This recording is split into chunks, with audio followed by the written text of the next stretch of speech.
Hello guys, SILVERPLATED here, bringing you another episode of SILVERPLATED Hybrids. Now today we are on to the 4-2-3-1 formation. It's a formation that I know a lot of people absolutely love because it's so sort of down the middle and so structured.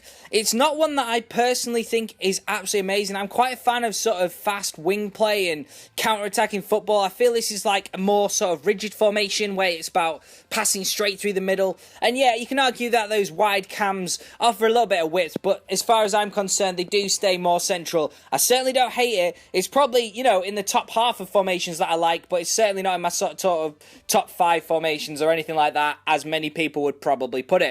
Anyway, guys, if you're not used to this series, it's a series in which we make silver squads, working through every different formation and putting in some really cool, interesting players. And yeah, it's pretty simple, to be honest. We're on to the 4-2-3-1 now. So let's get straight into it and have a look at the goalkeeper. In nets, we have Alsted. Now, Alsted is a Danish keeper. He's got some really cool stats. He's got 75 reflexes, 74 diving, 73 handling, 73 positioning. He's 6'4", acrobatic. I really like acrobatic goalkeepers. And there's not much to say. He's one of the best silver goalkeepers in the MLS. I always go the wrong way by accident.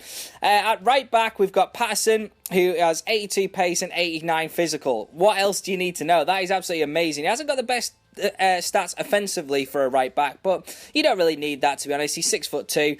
Opara, obviously everyone knows how much I love this guy. I haven't already checked out my review of him. Definitely go and check it out. 87 pace and 84 physical. He's probably my favourite defender on the game, if not one of my favourite defenders of all time on any FIFA. Just a super well-rounded player.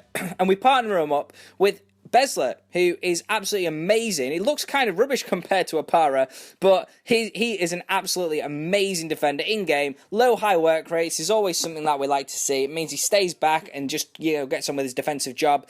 Luciano Monzon is a player who I have loved for many years now. He had an amazing card in FIFA 13, and this card, it's a hero card. Is absolutely awesome. 79 pace, 80 physical, really amazing long shots, and I'll talk about him a little bit more in the actual footage. Now, Charlie Mulgrew is a fantastic CDM. A little bit slow, not the best offensively, but he sits back, got great passing, 6'3", wins everything in the air, and great defending. At the other CDM position, we have Melly. Now, Melly is a player that maybe some people haven't used, but when you look at those stats, you just think, how are some players non-rare silvers? And you know what? It doesn't matter whether they're non-rare. Like, people just don't look at them because they're non-rare silvers, but because they're non-rare doesn't mean they have worse stats, and Melly is an absolute example of that. Ryan Gold is an amazing player on this game. His real-life career may have taken a little bit of a stall. He's not getting a lot of game time at Sporting, but a fantastic player in-game with that 5-star weak foot. At the other cam position, we have got another player that people love, Mackay Stevens. He's the player I decided to use as a central cam. He's got 87 pace, he's got those 5-star skill moves. I don't think there'll be many people who use silvers who haven't tried him this year. He's got 80 dribbling, just a phenomenal player. A lot of people were disappointed I didn't put him on my top cams list. Zuccolini has 80 pace, 73 dribbling, 70 shooting, 68 physical, 74 defending. You know, a lot of people play him at centre mid, but I think he's better going forward. He actually attacks the ball really well, got better passing than his stats would suggest. And then to go up front, we've got Jordan Rhodes, who is a player that I really like in real life. I have a little bit of a love for Blackburn Rovers, even though I don't support them. A lot of my friends do. So I've watched Rhodes for a lot of years, and he has been phenomenal. And now he's at Middlesbrough, who obviously I'm not a massive fan as a Sunderland fan, but this is a really good squad. And yeah, let's get into having a look at the clips. But just before we do, I don't use no links wasted, as you can see. I'm not usually far off. I try to get about 3 leagues in there, and just a nice variety of players. So as we get into the squad, the defense was really solid. You're not going to see me conceding many goals on this. They really stuck to their positions well. Opara absolutely gets rid of everything anywhere near him. Besler's really strong. Monzon pushes forward.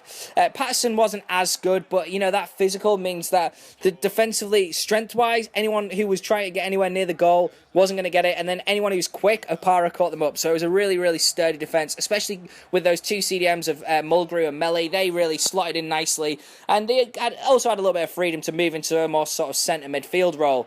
The cams were really nice, you know, a really nice trio there. Obviously, Mackay Stevens being the standout player, but, you know, the other 2 were more than capable with Zuccolini really pushing out wide and getting some decent balls into the box. But as I said, Mackay Stevens was the real danger man in that area. And Jordan Rhodes, although he did miss a few, he hit the post like 4 or 5 times in the 10 games that I played with these guys. He was absolutely clinical. If he wasn't putting it in the net, he was going to hit the post, or he was at least going to challenge the goalkeeper, which was really, really cool. And to be honest, he's probably an overlooked player. I don't think I've ever seen him be used, really, as far as silver players go. I don't really think the championship is used as much as it should do. It should be used anyway. And that's it, guys. I've really enjoyed that squad. It's probably one of my favourite squads that I've used in this series, and I'd love you guys to let me know what you think of it. Is it the sort of squad you'd ever use? What do you think of the 4-2-3-1 formation? And yeah, which players would you like to see me use in the next, in the coming formations? Sometimes people suggest people and I don't get to use them for a couple of squads later, but I hope that you know that I do read all the comments and I try to fit in all the players you guys suggest. Anyway, guys, if you've enjoyed this video, please like, comment, subscribe, and let me know what you want to see next. Cheers, guys.